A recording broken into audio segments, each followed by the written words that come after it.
Question उतारिए।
लिख दिया।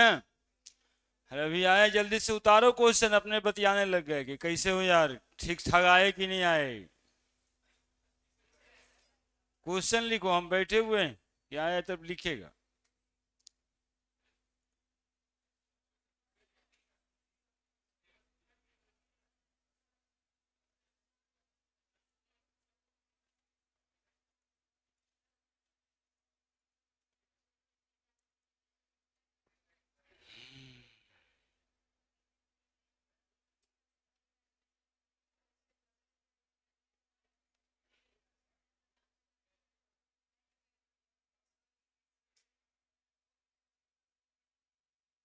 बन रहा है किसी से? लो क्वेश्चन उतार के बैठल है सब। गजब हालत हो गया है आप लोगों का भी। क्या बात है, इतना बढ़िया संडे कहाँ मनता। इतना बढ़िया संडे मना रहे हैं, बैठ के बतिया रहे हैं, सबको बुला के एक प्लेटफॉर्म दे रहे हैं हम कि जो मन है वो करो।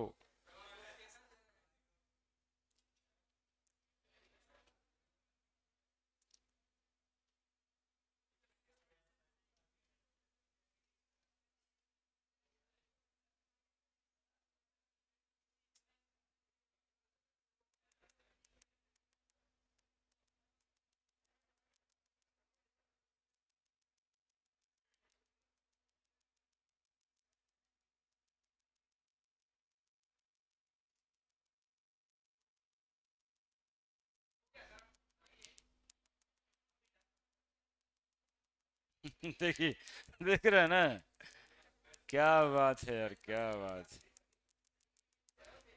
क्या बात है।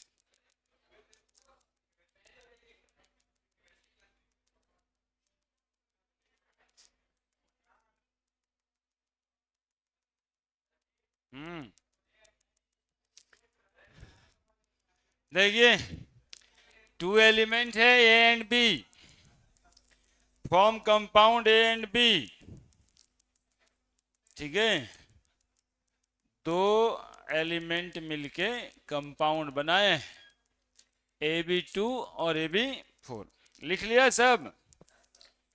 अब ए बी टू और ए बी फोर दो कंपाउंड बन गया, तो ऐसे लिखना चाहिए तुमको, ए बी कोई दो एलिमेंट है, इससे बना ए बी टू और इससे बना ए बी फोर, है ना, बना ही सकता है दो एलिमेंट डिफरेंट वैलेंसी से जुड़ के। अब क्या लिखा है, when dissolve in 20 gram benzene, 20 gram benzene में डिजॉल्व किया है, 1 ग्राम ए बी टू का 1 gram, 1 gram A B two lower the freezing point, यानी डेल्टा टी एफ कहते हैं डिप्रेशन इन फ्रीजिंग पॉइंट को, कितना कम कर दिया, 2.3 केल्विन। वेर एज 1 ग्राम ए बी फोर है 1 ग्राम, और ये कितना घटा दिया, 1.3 केल्विन। ठीक है, molar depression constant for benzene, यानी के एफ लिखा हुआ है बेंजीन का 5.1 केल्विन केजी पर मोल, केल्विन केजी पर mole. Calculate the atomic mass of A and B. Calculate the atomic mass निकालना है इस ए का और इस बी का, यानी एटॉमिक मास निकालना है ना। क्वेश्चन ये कह रहा है। ये कमक करना चाहिए आप लोग को खुद, चूंकि आपको इंग्लिश तो आती है ना, तो ये गिवन करके क्वेश्चन के नीचे लिखना चाहिए। सबसे पहला काम यही बनता है। उसके बाद कैसे बनेगा, कौन सा फॉर्मूला लगेगा, ये तो है। अब देखिए इसमें डेल्टा टीएफ वाला फॉर्मूला आपको याद होगा कि केएफ गुना मोललिटी होता है, नहीं weight by molecular weight into solvent का वेट ऊपर में 1000।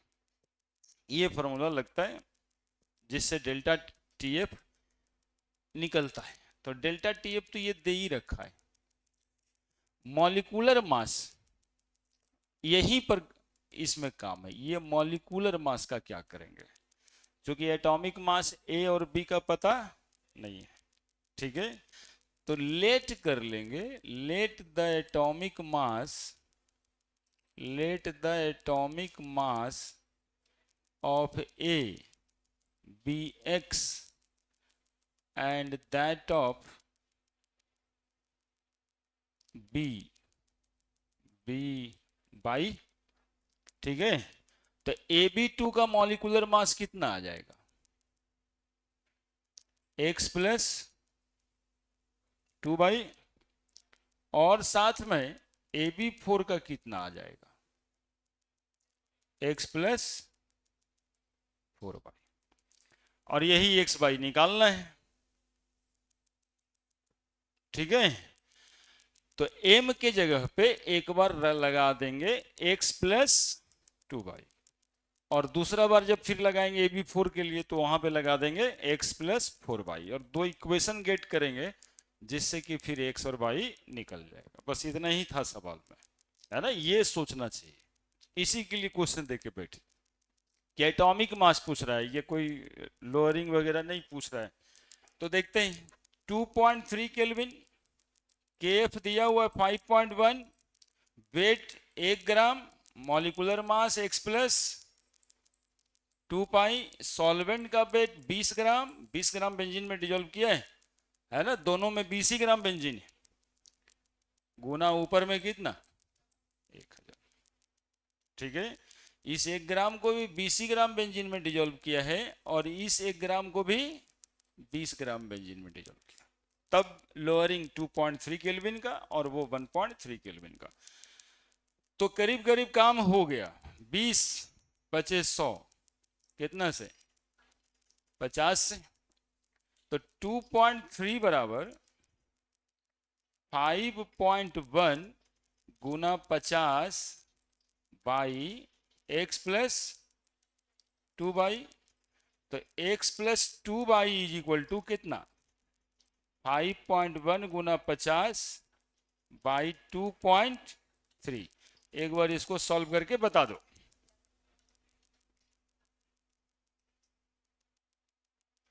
फिर दूसरा लिखेंगे डेल्टा टीएफ बराबर अगेन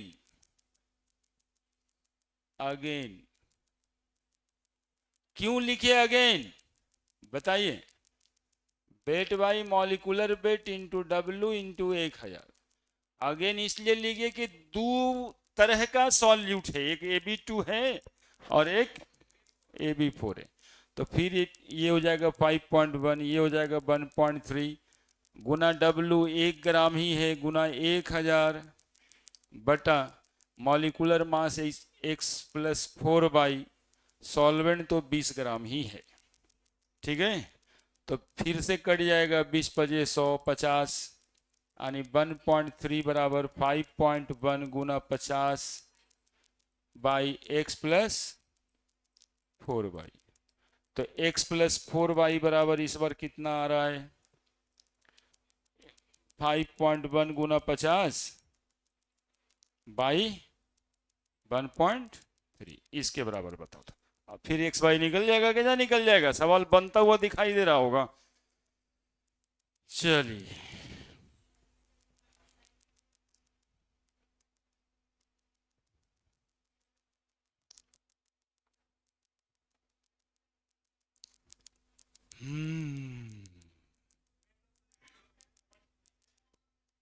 क्या लिखे 1 EW, यही W ना जी।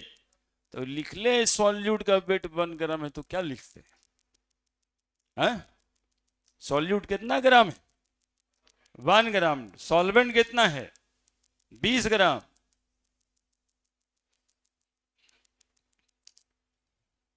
5 से कम 5 और 5 बजे 25, 255/3। ये भी 255 ही आना है (2.3). उतारिए उतारिए, थोड़ा छोटा भी करना होगा।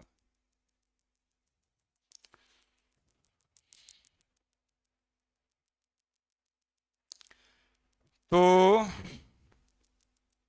255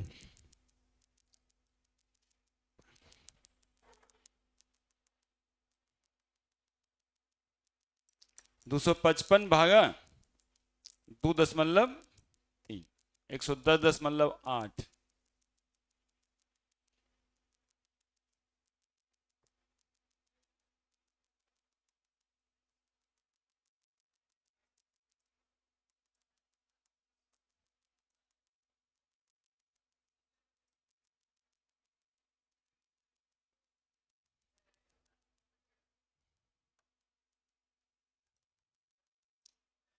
दो सौ 255 डिवाइडेड बाई 1.3, 196.15।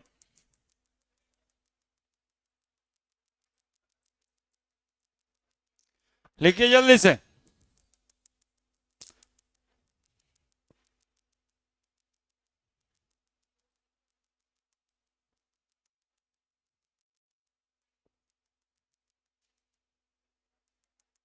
ठीक है, अब ये 2 इक्वेशन बन गया।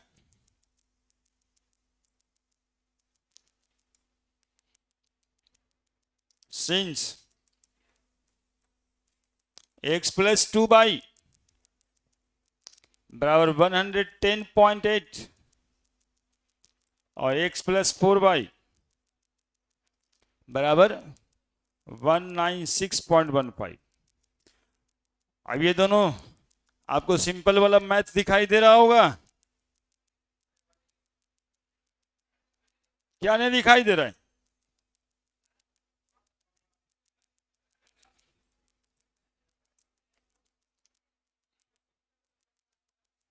x + 2y बराबर 110.8 और x + 4y 196.15। माइनस कर देंगे, एक से कट जाएगा, -2y बराबर, इसको घटा दीजिए, 196.15 110.80। 5 11 में 8 गया 3, 5 9 में गया 8, 85.35। माइनस में ही आएगा। y इज इक्वल टू 83.25/2, 4 1 6 2 5 है ना। 4 और y निकल गया, 85 था ना, 83 दिख रहा है। अरे गधा, ज्यादा इधर उधर ना बोलो, काम करो। एगो गुना भाग आता है, ये नहीं, ये 5 उधर से 3 लिखा गया, तो इसमें इतना बोलने का क्या जरूरत है? ज्यादा लंदर फंदर इधर उधर ना। 2 दूनी 4 कह तो दीजिए कि बना दीजिए। अब उसके बाद ये काम मेरा है, इतना बड़ा हो गया, तो 2 इक्वेशन वो 10वां 9वां वाला शब्द नहीं होता। x + 2y बराबर 110.8, x + 2y 2 × 42.625 बराबर 110.8। तो x + 85.25 भी आएगा, ये बराबर 110.8। x is equal to 110.80 minus 85.25, 5, 7 में 2 जाएगा 5 ना, 8 में 2 जाएगा ना,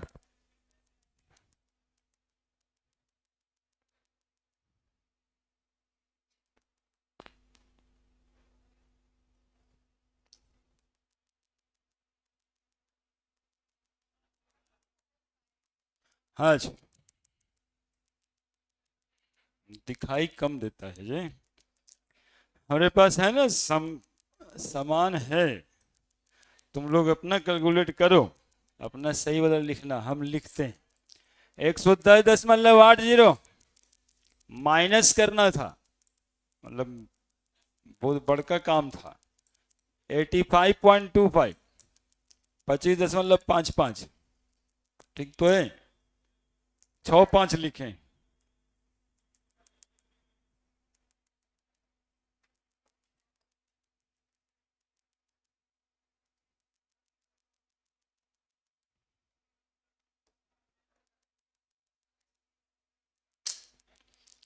पांच पांच है।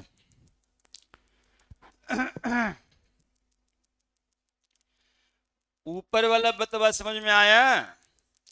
अब देखो दिमाग यहाँ पे लगाना था कि इतनी बड़े क्वेश्चन को एक लाइन में कैसे बनाया जाए, है ना, दिमाग वहां पे, एक लाइन में कोई बनाएगा तब होगा बात। गुना भाग तो चौथा के पुत्रु जानता है। अब भाई कहो उतने समझे में नहीं आता सर, इसी भागे गुना समझ में आता है। एक लाइन में फॉर्मूला आपको दिया हुआ है, फॉर्मूला आपके पास है,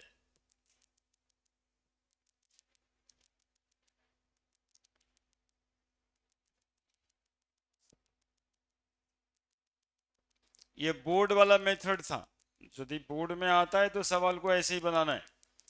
बोर्ड वाला मेथड, आईआईटी मेडिकल वाला मेथड, हम दोनों पे तैयार है।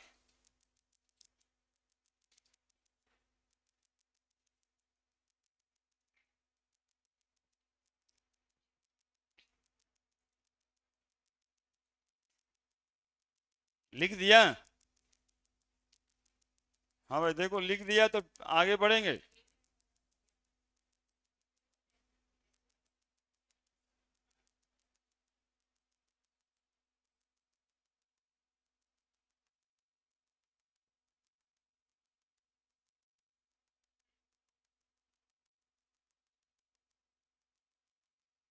ये सवाल यदि मेडिकल में पूछा है तो पूछा ये है कि मॉलिक्यूलर मास ए और बी के जो मासेस है उसका रेशियो क्या है, या relation in between the atomic masses of A and b, पूछा हुआ ही है 2015-16 में। अब इतना लंबा चौड़ा जो सवाल बनाएगा वहां पे तो उसको छूट जाएगा, बहुत सारा क्वेश्चन पढ़ ही नहीं पाएगा। इसलिए इसलिए इसका एक सेकंड मेथड है जो रेशियो तो बता ही देगा तुरंत में। सेकंड मेथड फार्मूला आप देखिए पिछले क्लास में लिख के गए होंगे, TF1 बाई TF2 बराबर weight 1 by molecular weight 1 into solvent का weight 1, weight 2 by molecular weight 2 into solvent का वेट 2। सीधा ये 2.3 शायद था और नीचे 1.3 था, यही था ना, बराबर वेट 1 1 ग्राम सॉल्यूट था, मॉलिकुलर मास नहीं पता, x plus 2 by weight 1 20 gram benzene था, weight 2 1 gram, molecular mass x plus 4 by weight 2 20 gram solvent था। बात खत्म, एक लाइन, है ना। इसको सॉल्व करने आता है तब बड़े हुए हो, नहीं है तब चौथा पजमा वाला बात है, उसको कर लीजिएगा। मात्र एक लाइन का सवाल था, खत्म कहानी है वहीं पे, और उससे कहीं कम, 20 से 20 साफ, 1 से 1 साफ, इतना बराबर उतना, सब्स्टिट्यूशन मेथड लगा करके x y का वैल्यू निकल जाएगा, है ना। तो कितना काम का काम हो रहा है, कहां पे,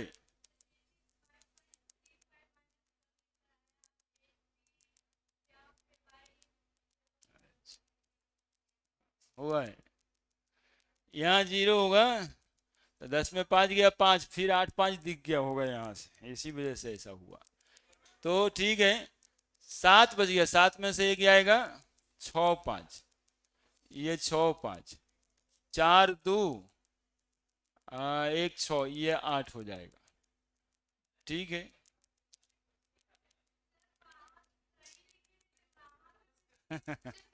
वो चेंज कर लेना अपने से। अब जो है देख लेना उसको। अब उस पर ध्यान ही नहीं रहता है हम लोगों का। सबसे बड़ी बात है कि हम उस पर ध्यान ही नहीं देते। ध्यान यहाँ है।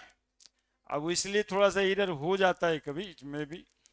80 में 15 जाएगा तो 65 ही बचेगा ना। ठीक ही है।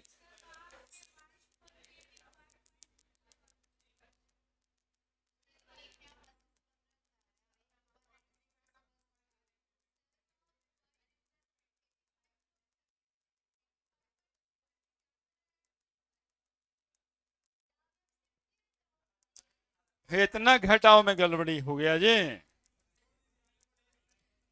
अरे करेगा बदमाशी। यहाँ ये दो इक्वेशन सही था ना। इसके बाद क्या हो गया, x प्लस 2y बराबर 110.80, x प्लस 4y बराबर कितना है 196.15। यहां तक कोई दिक्कत है? यहां तक दिक्कत नहीं तो बाकी दिक्कत को समझा ही नहीं जाएगा कुछ भी। ठीक है, बाकी सॉल्व कर लीजिए, वो थोड़ा आगे पीछे होगा। इसका आंसर 42 होगा, उसका आंसर 25 होगा। बाकी दशमलव में तो लिखा भी नहीं है।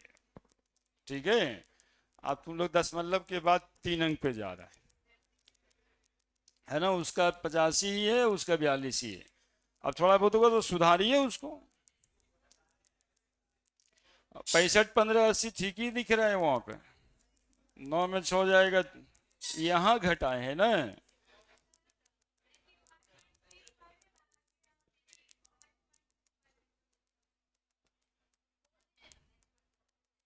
ठीक तो है।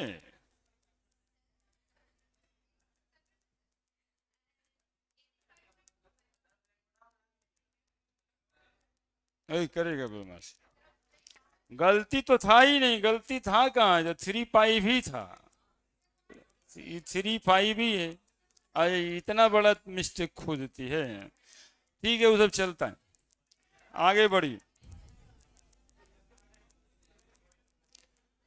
अब 3525 हो गया, ये बहुत बड़ा बात ना था।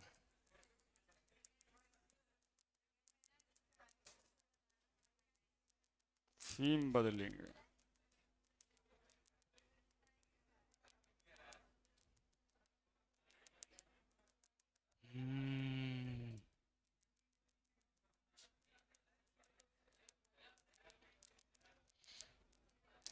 चमक जा रहा था मैं 3525।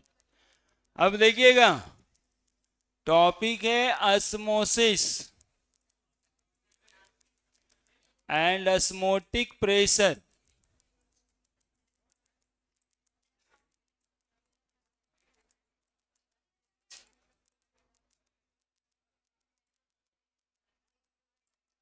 Osmosis and osmotic pressure, heading बना दीजिए।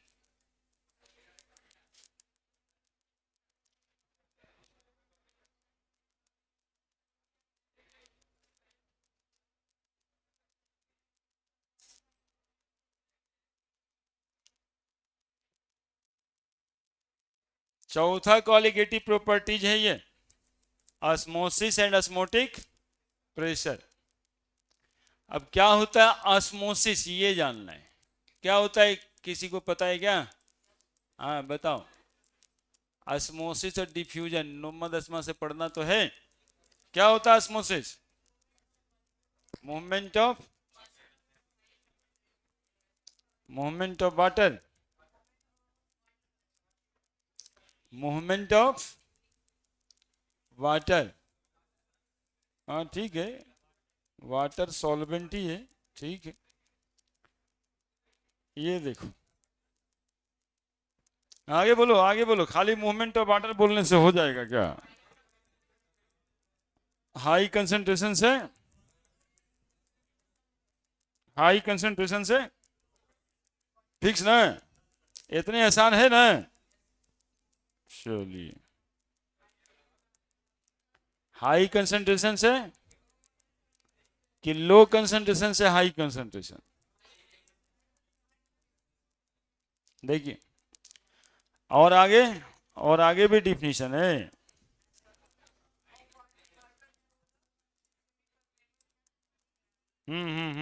आगे वही वही सुनना चाह रहे हैं।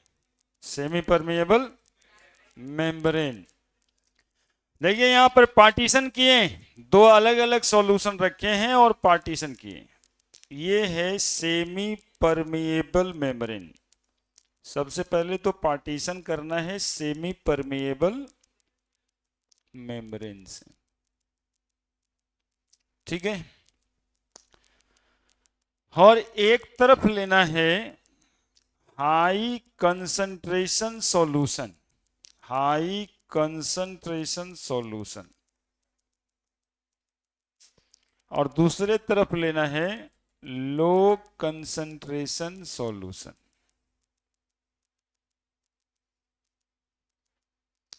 हाई कंसंट्रेशन सॉल्यूशन और दूसरे तरफ लेना है लो concentration solution. High concentration solution जब लेंगे तो पानी क्या होगा, कम की ज्यादा? पानी कम की ज्यादा? वाटर के बारे में पूछ रहे हैं, सॉल्वेंट के बारे में पूछ रहे हैं, कम होगा कि ज्यादा होगा? कंसंट्रेशन हाई है, high concentration solution, high concentration solution. तो कंसंट्रेशन हाई है सॉल्यूशन का मतलब पानी कम है या ज्यादा है? पानी ज्यादा है, पानी ज्यादा है। सॉल्वेंट क्या होगा यानी वाटर क्या होगा, वाटर कंसंट्रेशन लो, है ना, वाटर कंसंट्रेशन लो या सॉल्वेंट कंसंट्रेशन लो। इधर में लो कंसंट्रेशन सॉल्यूशन है मतलब हाई वाटर कंसंट्रेशन, है ना। देखो दो बात, एक तो कहते हो चीनी बहुत, शरबत बहुत मीठा है, तो शरबत बहुत मीठा है मतलब पानी कम है चीनी ज्यादा है। और एक कहते हो शरबत फीका है, दैट इज लो कंसंट्रेशन। तो लो कंसंट्रेशन का मतलब पानी क्या है उसमें, ज्यादा है।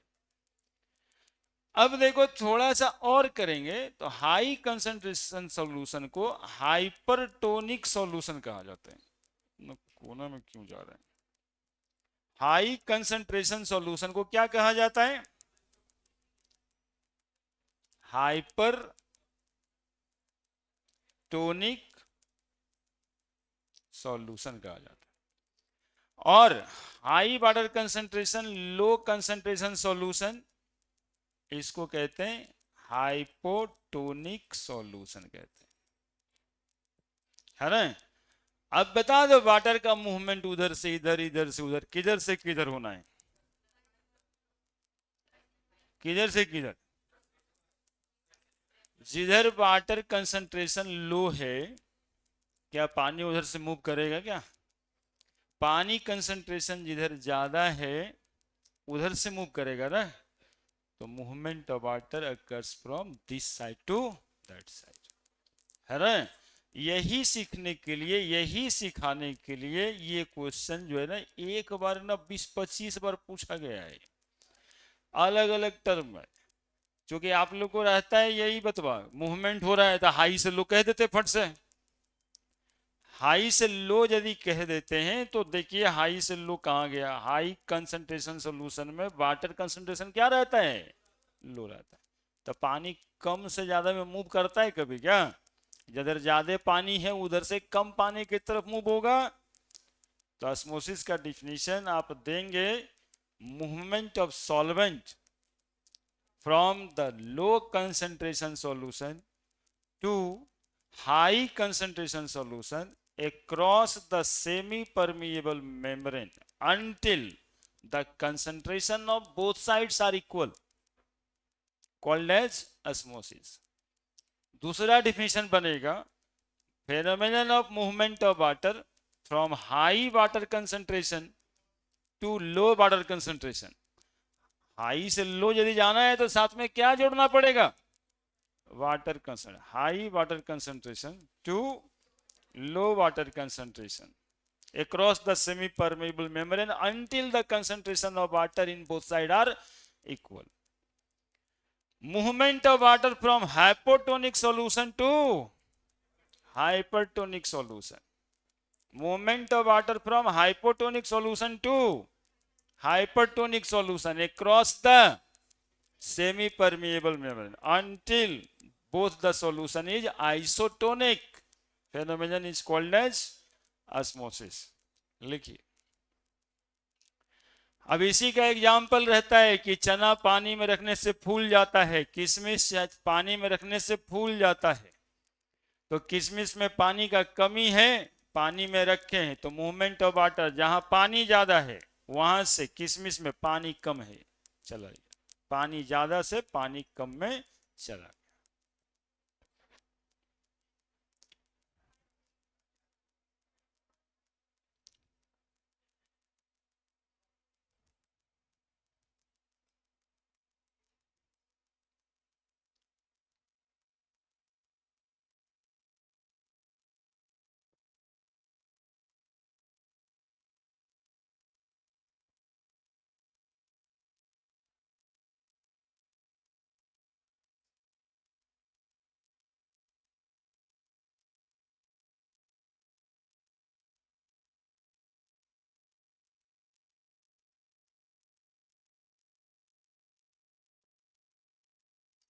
तो यहां पर जो सबसे अच्छी जानकारी है वो ये जानकारी है कि high concentration solution, high concentration solution का मतलब होता है लो वाटर कंसंट्रेशन सॉल्यूशन, है ना? ये बात छिपा हुआ है इसमें, है ना? हाई कंसंट्रेशन सॉल्यूशन मतलब लो वाटर कंसंट्रेशन।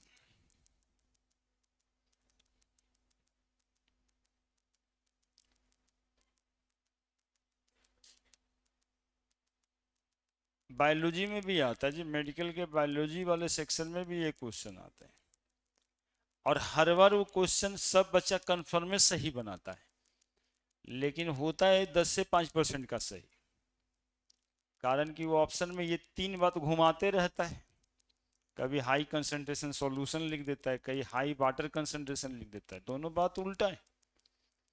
और बचपन का क्या आदत है? बचपन का आदत है मूवमेंट ऑफ वाटर फ्रॉम, हाँ हो गया high concentration to low, osmosis हो गया रे, बस हो गया, हाई से लो।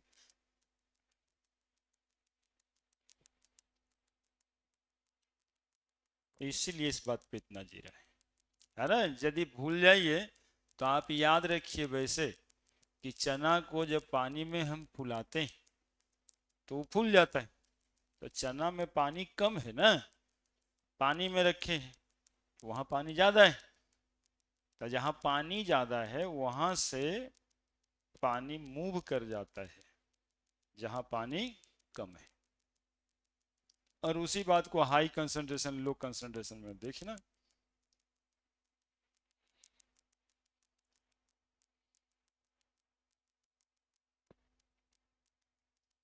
मेम्ब्रेन का क्या काम है? सेमी परमेएबल मेम्ब्रेन क्यों?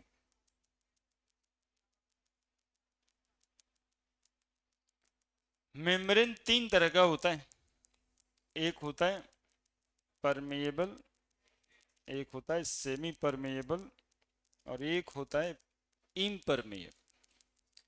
एक जो फ्रीली परमेएबल है वो सॉल्यूट सॉल्वेंट दोनों को आने जाने देता है, इम्परमेएबल मेम्ब्रेन न सॉल्यूट को पास होने देता है न सॉल्वेंट को पास होने देता है, जबकि सेमी परमेएबल मेम्ब्रेन सिर्फ सॉल्वेंट को पास होने देता है, इसलिए कि इसमें पोर्स होते हैं, 75 एंगस्ट्रम के पोर होते हैं, है ना? तो 75 एंगस्ट्रम से छोटा है वाटर का पार्टिकल साइज, इसलिए वो पार कर जाता है।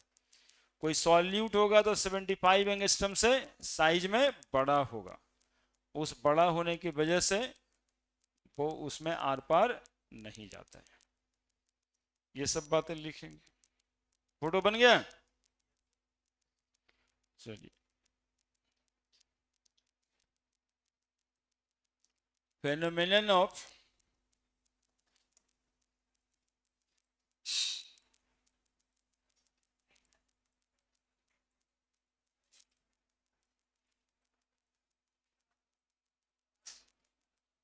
movement of solvent from high water concentration solution, high water concentration है ना, हाई कंसंट्रेशन तुरंत मत लिखिएगा, हाई वाटर कंसंट्रेशन सॉल्यूशन है ना, या हाई वाटर, या वाटर क्या होता है, सॉल्वेंट, हाई वाटर या solvent concentration solution to that of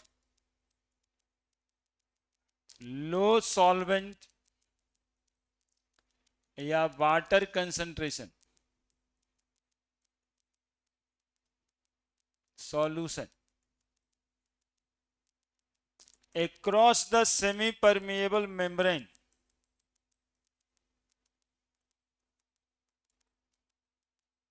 semi permeable membrane, semi permeable membrane को एसपीएम बोलते हैं shortcut, until the concentration of both sides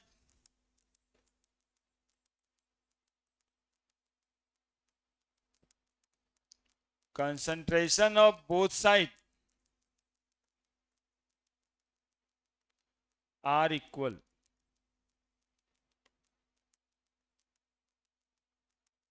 called osmosis। दूसरा डिफिनेशन आप लिख सकते हो,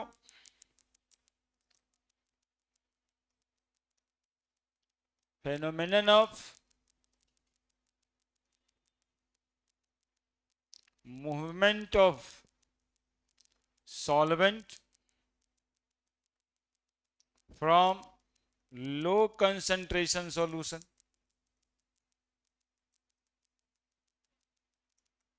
to high concentration solution across the semi permeable membrane until the concentration of both sides equal, called osmosis।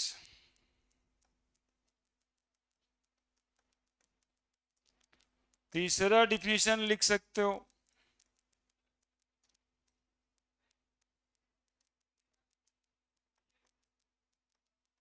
phenomenon of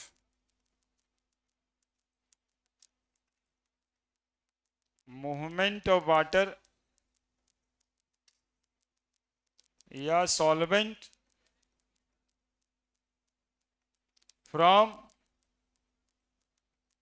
hypotonic solution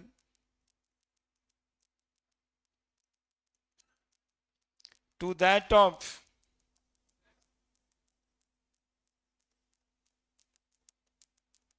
hypertonic solution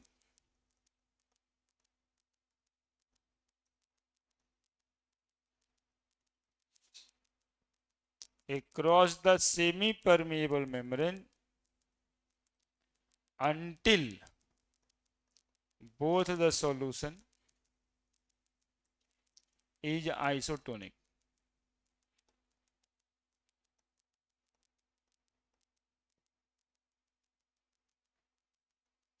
called as osmosis।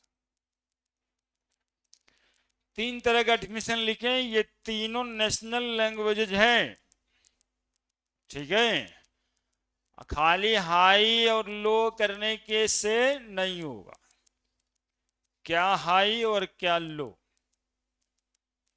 है ना। यदि आप commonly high low लिखना चाहते हैं तो लो टू हाई जो आप बूझ रहे हैं, है ना, low concentration solution to high concentration solution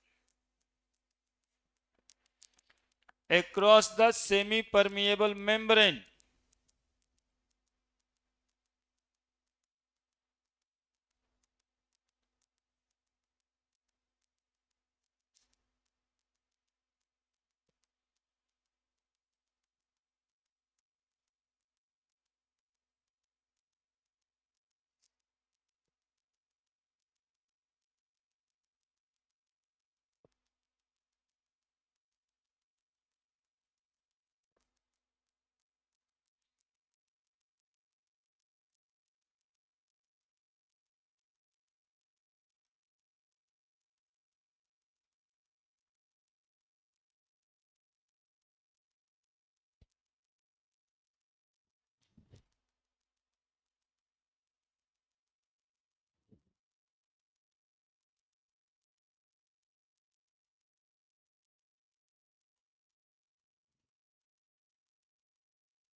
लिखे हाइपोटोनिक सॉल्यूशन किसको कहते हैं? Hypotonic solution of less concentration, है ना, या solution of high water concentration, दोनों बातें, है ना। अब ये आपको कंफ्यूजन होता है तो होता है वैसी कंफ्यूजन में तो क्वेश्चन आता है कि आप लो कंसंट्रेशन जान रहे हैं, साथ साथ हाई वाटर कंसंट्रेशन भी जान रहे हैं, तब सही है। खाली लो कंसंट्रेशन जान रहे तो गड़बड़ है। और तो और आजकल इन दिनों में सवाल ऐसे आ रहा है, 0.2 molar solution to 0.4 molar solution, ऐसे लिख के आ रहा है, movement of water from phenomenon is called osmosis, क्योंकि उसको क्या जाता है, which of the following is correct और ये इनकरेक्ट तो पूछता है। अब ऐसे जगह पे ये लिख रहा है 0.24 मोलर टू 0.4 मोलर, दूसरे का में लिख रहा है 0.4 मोलर टू 0.2 मोलर, देखना वही है, ये है ना लेस कंसंट्रेशन, ये है हाई कंसंट्रेशन, तो लेस कंसंट्रेशन से हाई कंसंट्रेशन में वाटर मूव करेगा, ये वाला गलत है, ये वाला सही है, ठीक है। तो लाइक दैट कंसंट्रेशन से जितना तरह की बात है, मोलर पूछे, मोलल पूछे, नॉर्मल पूछे, मोल फ्रैक्शन दे दे, हमको देखना है लो कंसंट्रेशन और हाई कंसंट्रेशन, ठीक है।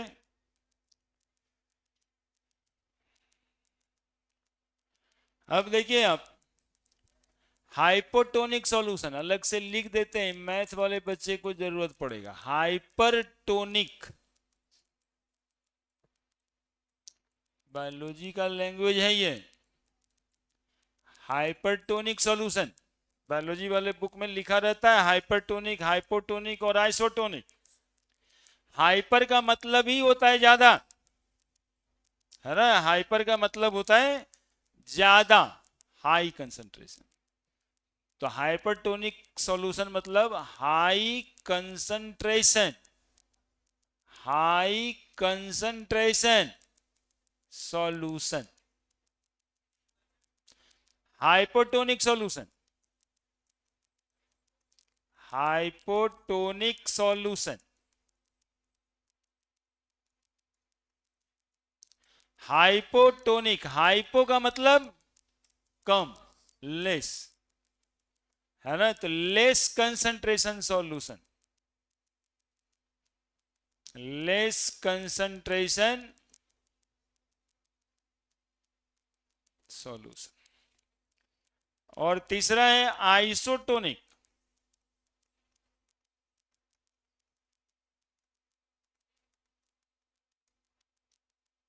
आइसो का मतलब जब दो सॉल्यूशन इक्वल कंसंट्रेशन का हो जाए, इक्वल कंसंट्रेशन सॉल्यूशन,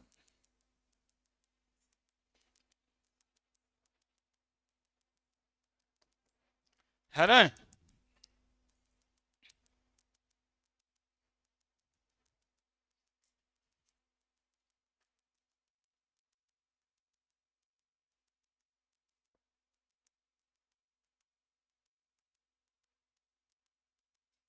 और मूवमेंट ऑफ वाटर हाइपोटोनिक से, ठीक है, हाइपोटोनिक से hypertonic, until both are isotonic.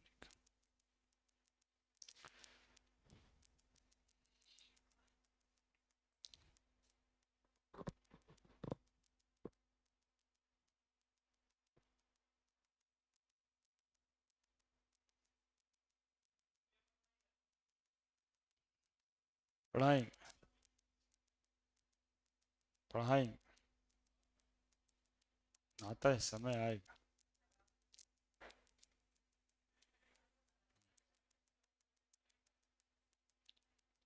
पढ़ा देंगे।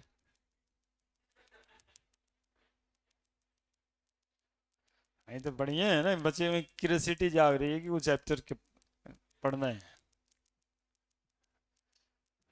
ना। तो पढ़ा तो रहे थे, लेकिन क्यूरियोसिटी कमते जा रहा था, नहीं बराबर बराबर, इसलिए उसको रोक दिए थे। बताएंगे।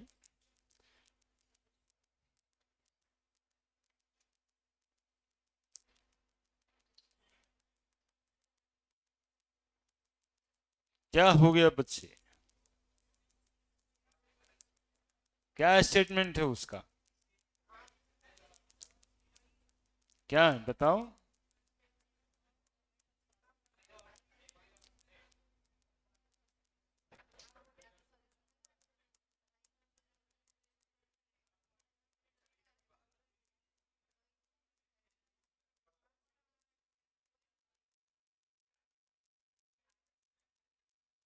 वो तीन ही डिफिनीशन है, उसके अलावा कोई चौथा नहीं होना चाहिए।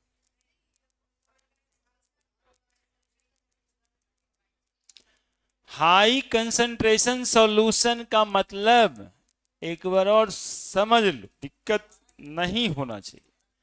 हाई कंसंट्रेशन सॉल्यूशन का मतलब लो वाटर कंसंट्रेशन सॉल्यूशन, बस इतना सा ही तो बात है। और इसमें कौन सा बात होगा,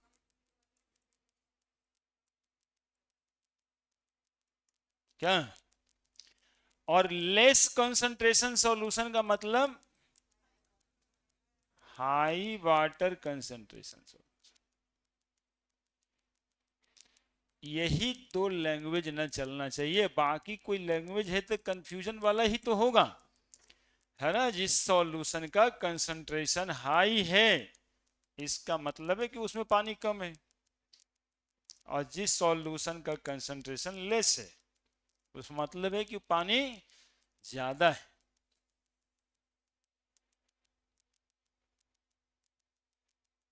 तुम्हारे कॉपी में क्या लिखा हुआ है, तो दिक्कत क्या हो रहा है।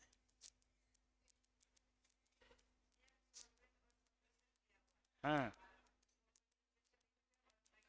अच्छा, नहीं तो हम लोग क्या करते हैं ना, सॉल्वेंट एक्चुअली में जो लिखते हैं ना, सॉल्वेंट से सॉल्यूशन लिख दिए होंगे, तो वो जो है ना, केवल सॉल्वेंट तो पानी भी नहीं है, क्योंकि पानी में भी बहुत सारा आयंस मिला हुआ है, नहीं है, NaCl मिला हुआ है, Ki मिला हुआ है। तो केवल सॉल्वेंट मतलब डिस्टिल वाटर रखना पड़ेगा, संभव है प्रैक्टिकली, है ना। सॉल्वेंट से सॉल्यूशन में यदि केवल ऐसा लिखा है कि इधर सॉल्वेंट है, इधर सॉल्वेंट है और इधर में सॉल्यूशन है, तो मूवमेंट सॉल्वेंट का हो जाएगा, मूवमेंट सॉल्वेंट का ही तो होगा, सॉल्यूशन में होगा। ये कोई स्टैंडर्ड डिफिनीशन ही नहीं बना ना, क्या, ये कोई स्टैंडर्ड डिफिनीशन बना क्या। ये तो बचवा वाला बात हो गया, पानी था उधर, पानी चला गया इधर। ऐसा नहीं है ना, हम लोग दो सॉल्यूशन के बीच ऑस्मोसिस देखते हैं, ठीक है, केवल सॉल्वेंट संभव नहीं है।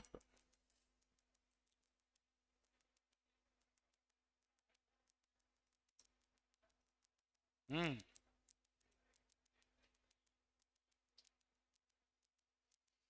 Now the membrane,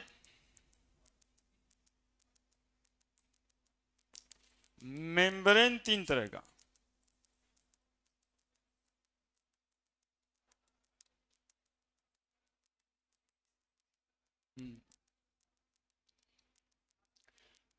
impermeable membrane,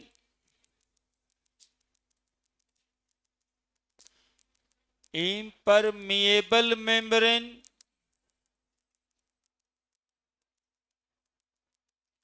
semi permeable membrane,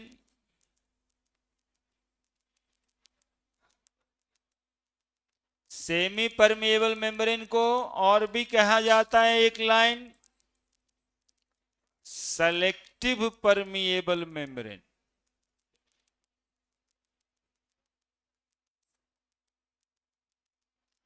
और दूसरा फ्रीली परमिएबल मेम्ब्रेन।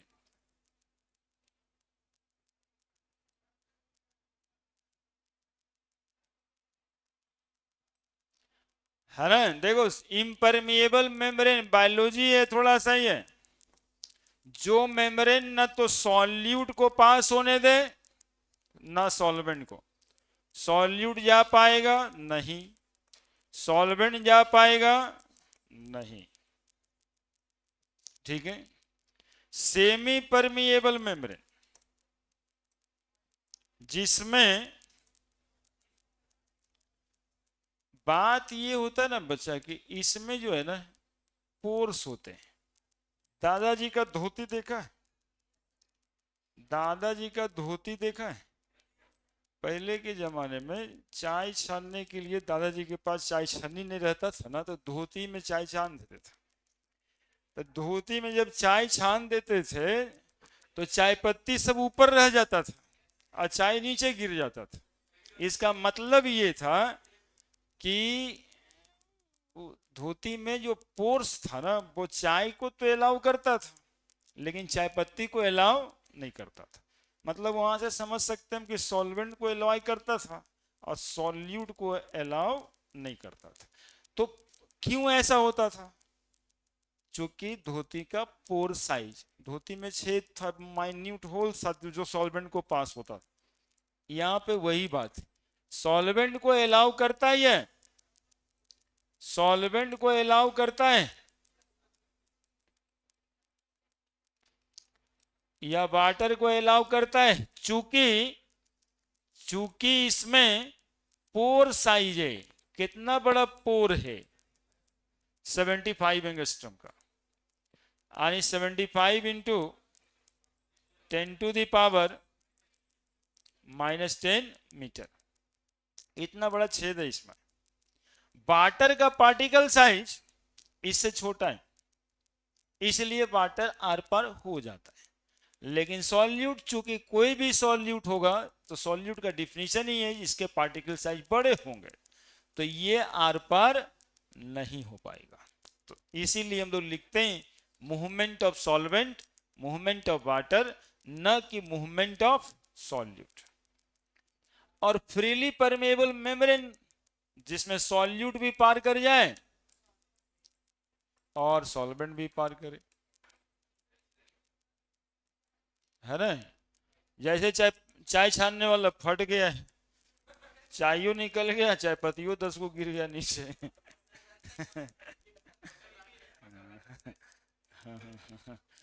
तो ये सॉल्यूट भी पास करने देगा, सॉल्वेंट भी पास करने देगा। हमने सिर्फ इस टॉपिक को छेड़ा यहाँ पे इसलिए कि बच्चों को ये पता होना चाहिए कि why only water move, why only solvent move.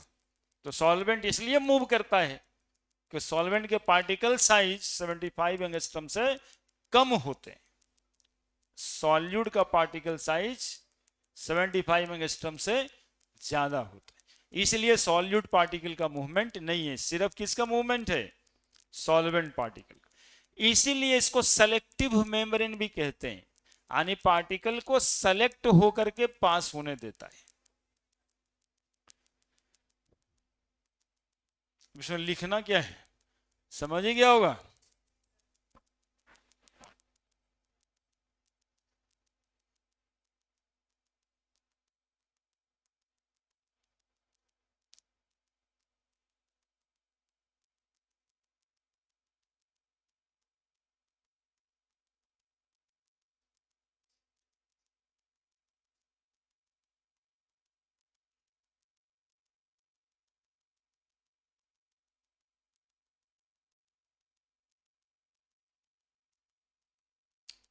लिख दिया।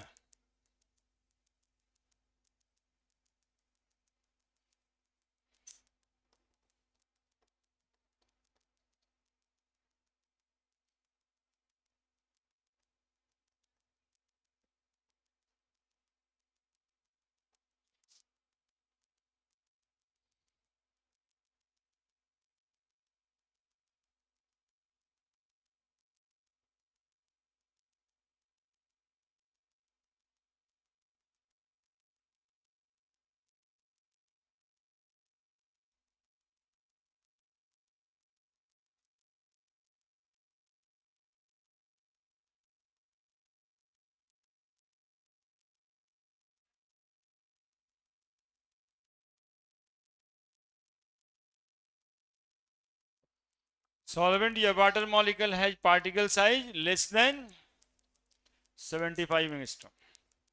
Semi permeable membrane has pore size 75 angstrom.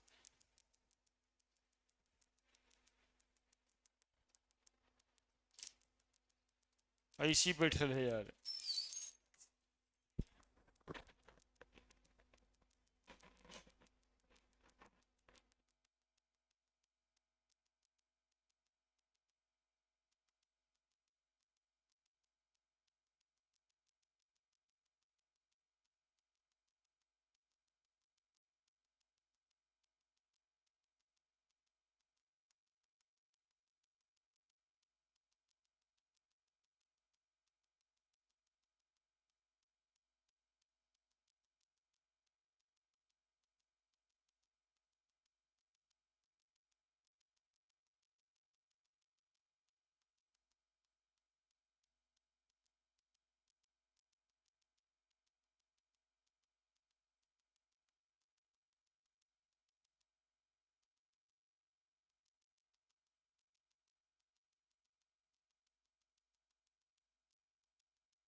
Osmosis दो तरह का होता है।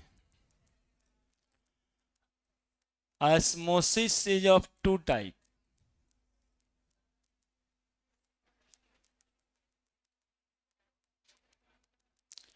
एंडोऑस्मोसिस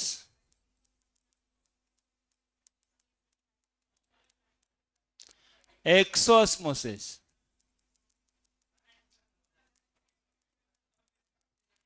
इंडोस्मोसिस और एक्सोस्मोसिस। लिखिए, हेडिंग बनाइए। इंडोस्मोसिस में समझिए समझिए, लिखिएगा तो पहले, सबसे पहले समझ ही लीजिए। इंडोस्मोसिस में क्या करना होता है सो सुनिएगा।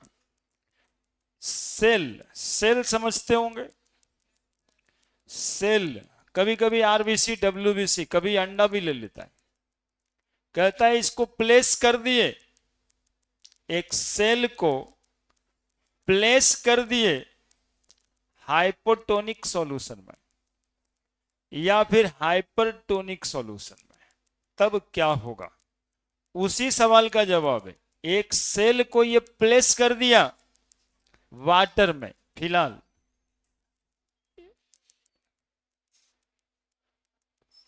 वाटर का मूवमेंट इन होना है, तो वाटर ज्यादा है इधर, उधर वाटर क्या है? कम है।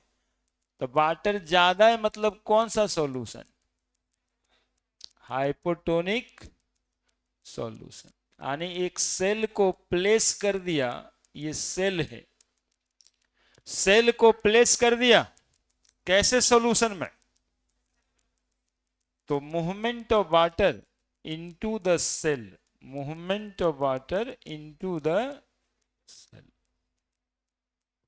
Movement of water into the cell, phenomenon is called as इंडोऑस्मोसिस।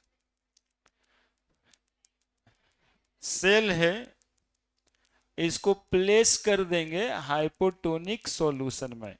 चना है, अंडा है, किशमिश है, इसको प्लेस कर दिए, रख दिए पानी में, है ना।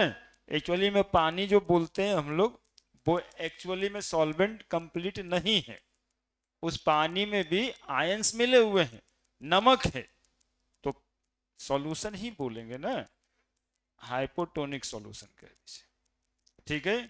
क्योंकि सेल के अंदर भी पानी है लेकिन कम है, तो सेल के अंदर कंसंट्रेशन कैसा हो गया? हाइपरटोनिक, है ना।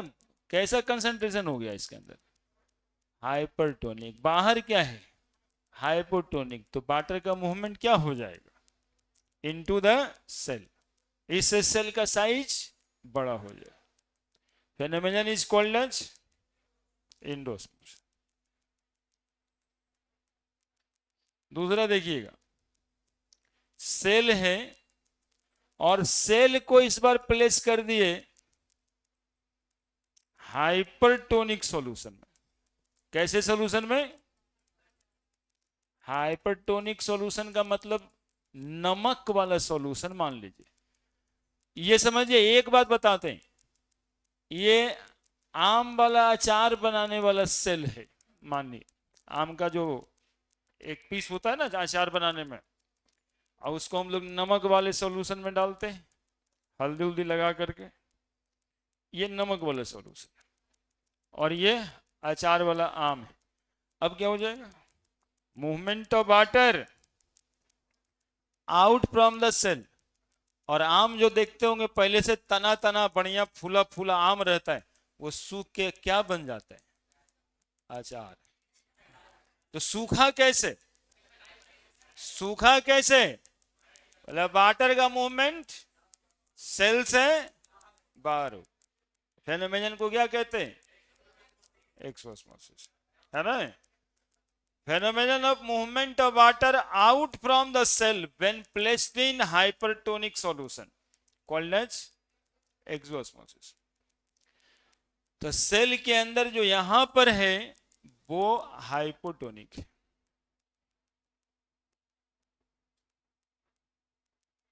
है ना, और बाहर में जो है वो हाइपरटोनिक। तो इंडोस्मोसिस एक्सोस्मोसिस का क्या कॉन्सेप्ट है, समझ में आया? When a cell placed in hypotonic solution, movement of water into the cell, इससे क्या होगा कि एक सेल जो इतना बड़ा रखेंगे वो फूल के इतना बड़ा हो जाए। This phenomenon is also biologically called as imbibition। है ना, बायोलॉजी में इसको इम्बाइबिशन बोलते हैं। इसको हम लोग बोलते हैं फ्लैसिड सेल, सुनते जाना। और इसको बोलते हैं हम लोग टर्जिड सेल, तना हुआ सेल, टर्जिड सेल, तना हुआ सेल। और यहां पर क्या है कि एक तना हुआ सेल रखे इसमें, और हाइपरटोनिक सॉल्यूशन रखने के बाद ये पचक गया। इसको बायोलॉजिकली हम लोग बोलते हैं प्लाज्मोलाइसिस। प्लाज्मोलाइसिस, मुरझा गया, है ना, सेल बढ़िया था, वो क्या हो गया, मुरझा गया, है ना। नमक डाल दिए किसी पौधे में, 2-3 किलो नमक डाल दीजिए जड़ पे, वो पौधा क्या हो जाएगा, सूख जाएगा। वाटर मूवमेंट पौधे से बाहर हो जाएगा, है ना। तो इसको कहते हैं मुरझा जाना, दैट इज प्लाज्मोलाइसिस। कब होगा, जब सेल को हम कहां प्लेस करेंगे। यही कॉन्सेप्ट से अचार 1 साल बनता है, 3-4 साल खा सकते हैं। क्यों, क्योंकि कोई बैक्टीरिया या फंगस उसमें उगेगा, तो उसका जो वाटर है वो out from the cell move कर जाएगा, तो उग पाएगा क्या। तो इसमें कोई बैक्टीरियल एक्टिविटी नहीं होगा, कोई फंगल एक्टिविटी नहीं होगा। और आपके केमिस्ट्री के पेपर हैं कि कौन से मेथड का इस्तेमाल किया जाता है फूड प्रिजर्वेशन में, एक्सोस्मोसिस, है ना। फूड प्रिजर्वेशन में जितने तरह के मेथड्स हैं, सब में क्या करते हैं वहां पे, एक्सोस्मोसिस। जितना को नमक वाले सॉल्यूशन में स्टोर करना है, एक्सोस्मोसिस। चीनी वाले सॉल्यूशन में सुगरिंग, salting, this is a phenomenon exosmosis for the food preservation. Photo बनाइए।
बन गया फोटो।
लिखे।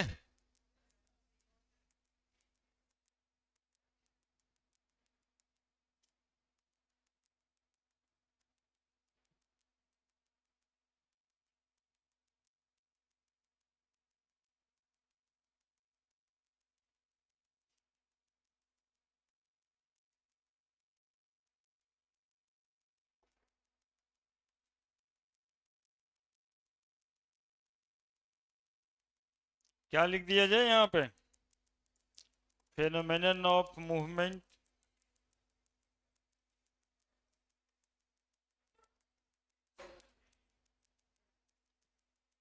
ऑफ वाटर या solvent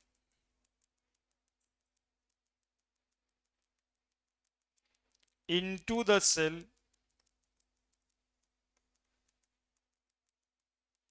when placed in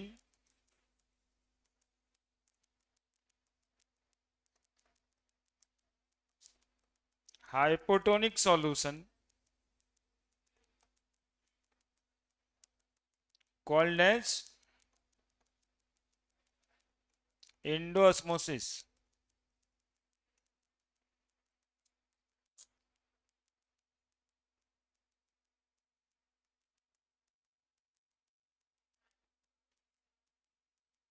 Phenomenon of movement of water या solvent molecule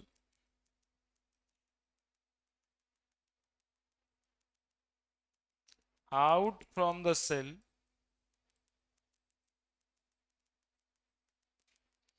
when placed in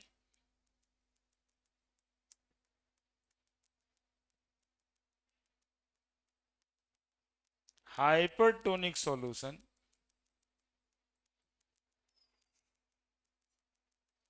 called as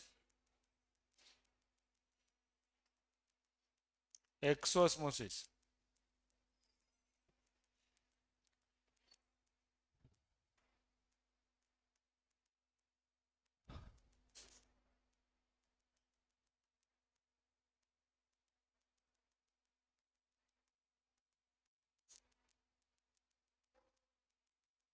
लिखिए जल्दी।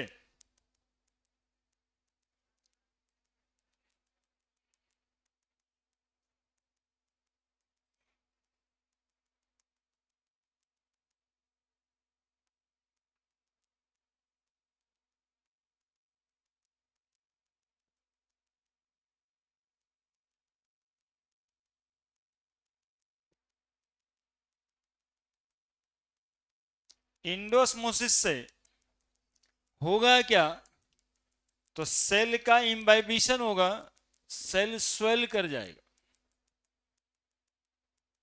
Cell बड़ा हो जाएगा। और एक्सोस्मोसिस से होगा क्या? तो सेल श्रिंक कर जाएगा, है ना, प्लाज्मोलाइज्ड हो जाएगा। ये जो सेल बना है ना ऐसे, this one is called plasmolysed cell, plasmolysed cell.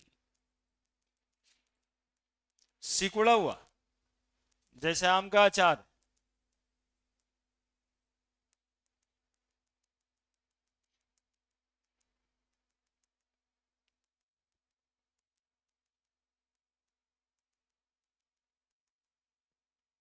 ये आपके सवाल आते हैं ऐसे कि एक आरबीसी है, उसको 0.1 मोलर सॉल्यूशन में प्लेस कर दिए, और दूसरे एक्सपेरिमेंट में वही आरबीसी को 10 मोलर सॉल्यूशन में प्लेस कर दिए।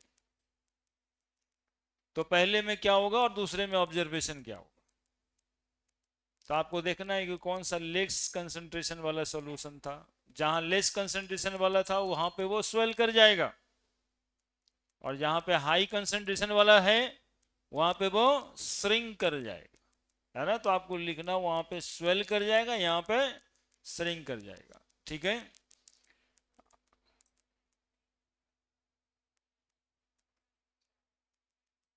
अगला बात, endosmosis result in, endosmosis result in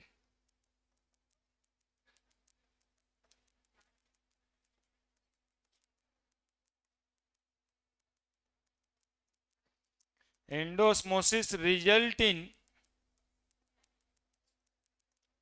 imbibition of cell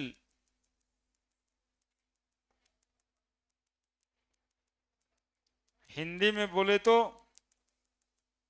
swelling of cell, cell swell कर जाएगा। और एक्सोस्मोसिस में एक्सोस्मोसिस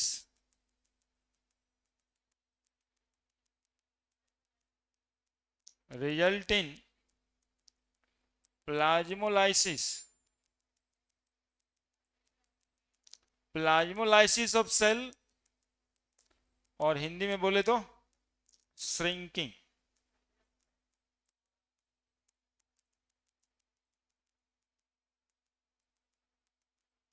ऑफ सेल।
ठीक है, बड़े दिक्कत है। एक्सोस्मोसिस का प्रैक्टिकल काम, एप्लीकेशन लिख देना है, एक्सोस्मोसिस इंप्लॉयड इन, कहां पे इसको इंप्लॉय किए हुए हैं हम लोग, फूड प्रिजर्वेशन। फूड प्रिजर्वेशन का मैकेनिज्म है एक्सोस्मोसिस, है ना, फूड प्रिजर्वेशन। एग्जाम्पल, सॉल्टिंग जहां जहां पे किया जाता है, सुगरिंग जहां जहां पे किया जाता है, नहीं, ये बनाने के लिए क्या आता है, जेम, जेलीज, सॉस, ये सब बनाने के लिए सॉल्टिंग और सुगरिंग ही तो करते हैं, ताकि 6 महीना तक उस फूड में कोई बैक्टीरियल या फंगल एक्टिविटी नहीं हो। तो फेनोमेनन को क्या करना पड़ेगा, एक्सोस्मोसिस लिख दिए। Exosmosis employed in food preservation, salting, सुगरिंग।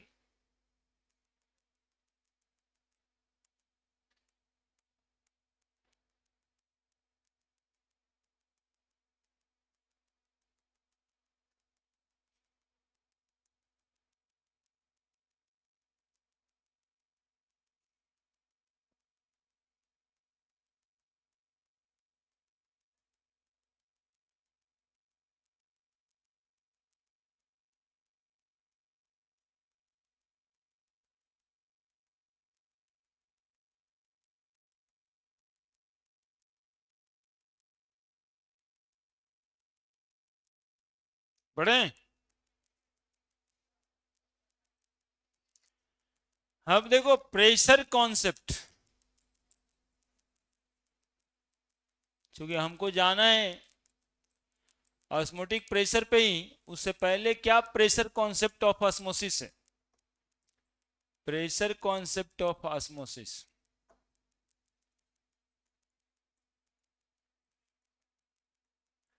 देखिए ये सेल है, सेल में पानी गया था, एक श्रिंक सेल है, मान लो ये सब हो गया, एंडोस्मोसिस हुआ होगा, कौन सा फेनोमेनन हुआ होगा यहां पे, एंडोस्मोसिस। देखो दो तरह का प्रेशर क्रिएट हो जाता है, एक तो पानी अंदर जाता है तो अंदर से ये वाल पे प्रेशर लगाता है, ठीक है, न्यूटन का थर्ड लॉ सब जगह लगना है। जब कहेंगे अंदर से प्रेशर लगता है तो इसके इक्वल एंड अपोजिट बाहर से भी तो प्रेशर लगता होगा, जो उसको मैनेज करता है। दो तरह का प्रेशर, अंदर से जो प्रेशर लगा रहा है वो लगा रहा है पानी। जितना ज्यादा पानी अंदर जा रहा है, अंदर से ये प्रेशर लगा रहा है, प्रेशर लगा रहा है, इसलिए तनता जा रहा है, फूलता जा रहा है। इसको कहते हैं टर्गर प्रेशर, इसको कहते हैं टर्गर प्रेशर। और अपोजिट में जो प्रेशर उसको रोक रहा है, that will called as wall pressure. That is the two type of pressure, one is turgor pressure, turgor pressure, turgor pressure, GUR, turgor pressure, और अदर इज वाल्व प्रेशर। ये दोनों प्रेशर क्रिएट हुआ है, होता कुछ नहीं है, अस्तित्व में रहता नहीं है। लेकिन जब पानी सेल के अंदर जाता है तो अंदर से जो प्रेशर लगा देता है सेल मेम्ब्रेन पे, उसको क्या कहते हैं, टर्गर प्रेशर। और सेल मेम्ब्रेन चूंकि उस प्रेशर को बर्दाश्त करता रहता है, तनता रहता है, वो हो गया वाल्व प्रेशर। इंडोस्मोसिस का फ्यूचर कब तक, यानी पानी सेल के अंदर कब तक जाता रहेगा, तो जब तक टर्गर प्रेशर वाल्व प्रेशर के बराबर न हो जाए। अब एक प्लाज्मोलाइज सेल जो बायोलॉजी में होता है और एक टर्जिड सेल जो बायोलॉजी में होता है, उसका क्या मायने है उसको देखिएगा।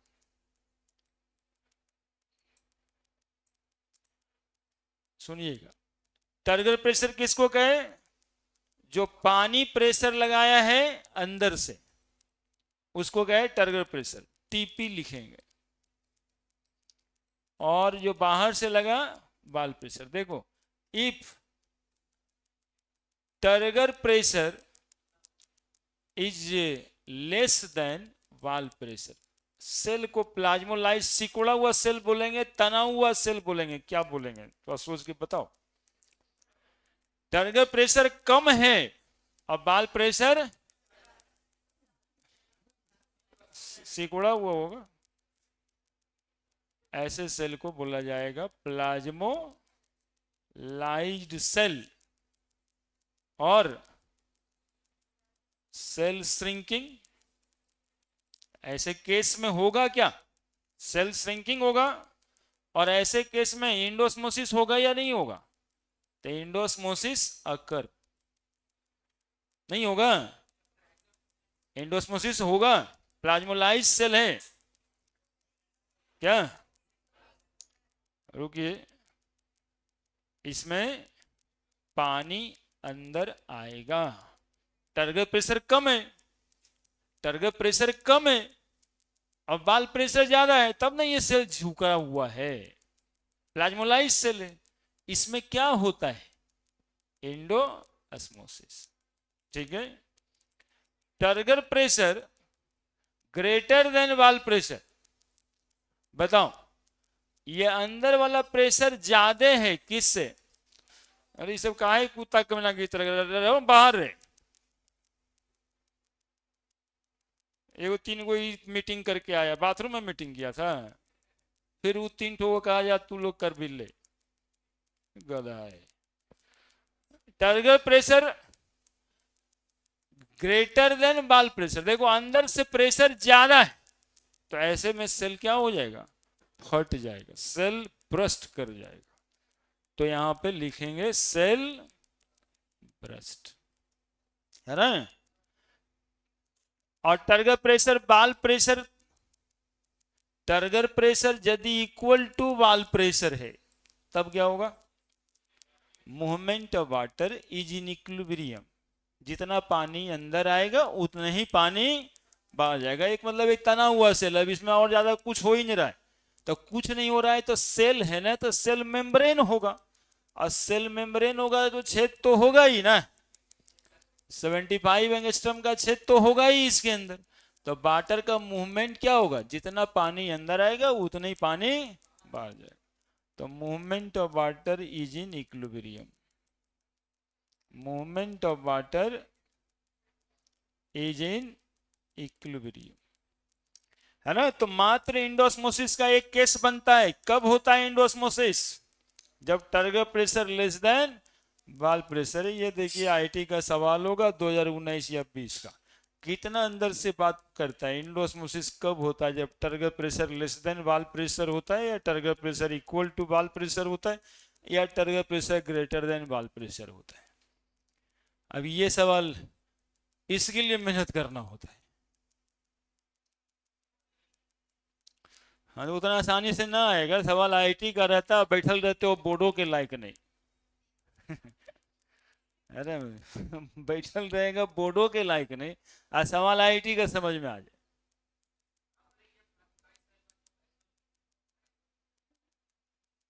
सेल प्लाज्मोलाइज्ड ई वाला है कि ई वाला है?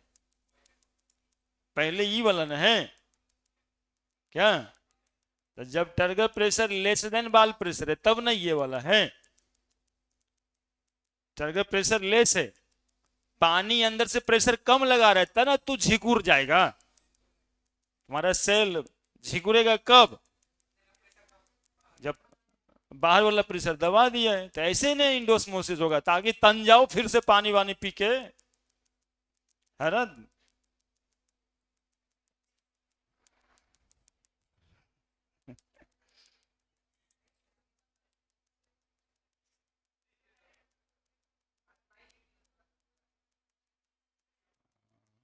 प्लग इन प्लग आउट वाला मामला बनता है ना। Plug in plug out.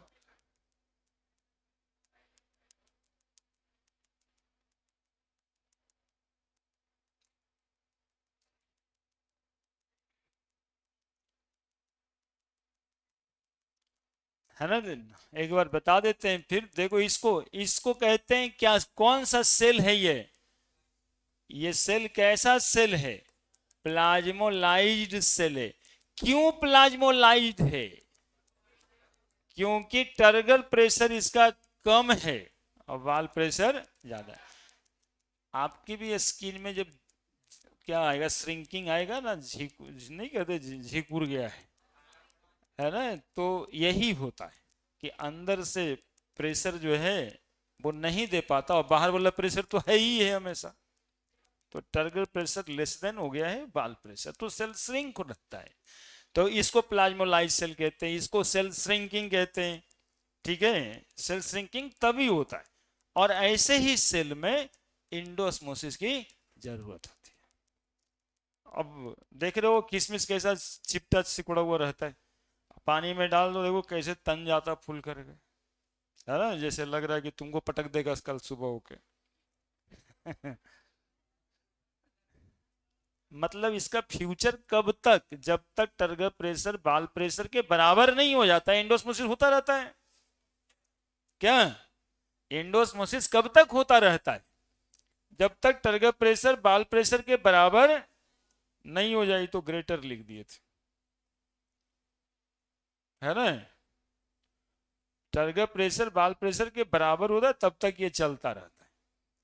जैसे ही ये टर्गर प्रेशर बढ़ जाएगा तो और खतरनाक है। अंदर से प्रेशर ज्यादा लग रहा है और बाल प्रेशर कम लगा रहा है। ऐसे केस में तो सेल क्या हो जाएगा? ब्लास्ट कर जाएगा, ब्रस्ट ही कर जाएगा। इसमें कुछ ही होना नहीं है, अंदर से फट जाएगा। है नहीं? कभी तुम जाके कहीं भोज वोज में खाना खाता होगा ना, लगता होगा पेटे फट जाएगा। तो अंदर से प्रेशर जो है, टर्गर प्रेशर काफी बढ़ते जा रहा है। पेट जो है उतना प्रेशर लगा के दबा ही नहीं पा रहा है, तो फट जाएगा। और ये बराबर है। इसमें movement of water is in equilibrium. इसको ना आप तना हुआ कहेंगे, मतलब ना सिकुड़ा हुआ भी नहीं कहेंगे। जो होना चाहिए वैसा है। तो वाटर का मूवमेंट क्या रहेगा? इक्विलिब्रियम में रहेगा। वाटर का मूवमेंट इक्विलिब्रियम में रहेगा। तो एक तो देखो उधर पूछता है कि वाटर का मूवमेंट हाई कंसंट्रेशन से लो कंसंट्रेशन में होगा। एक अब केमिस्ट्री में इधर से भी पूछ रहा है टर्गर प्रेशर कम होगा तो इंडोस्मोसिस होगा, कि टर्गर प्रेशर ज्यादा होगा तब इंडोस्मोसिस होगा। तो यही एक केस बन रहा है। ठीक है, बढ़े। अब तो ऑस्मोटिक प्रेशर है। हाँ, तो अगले दिन वो नहीं हो पाएगा। अगले दिन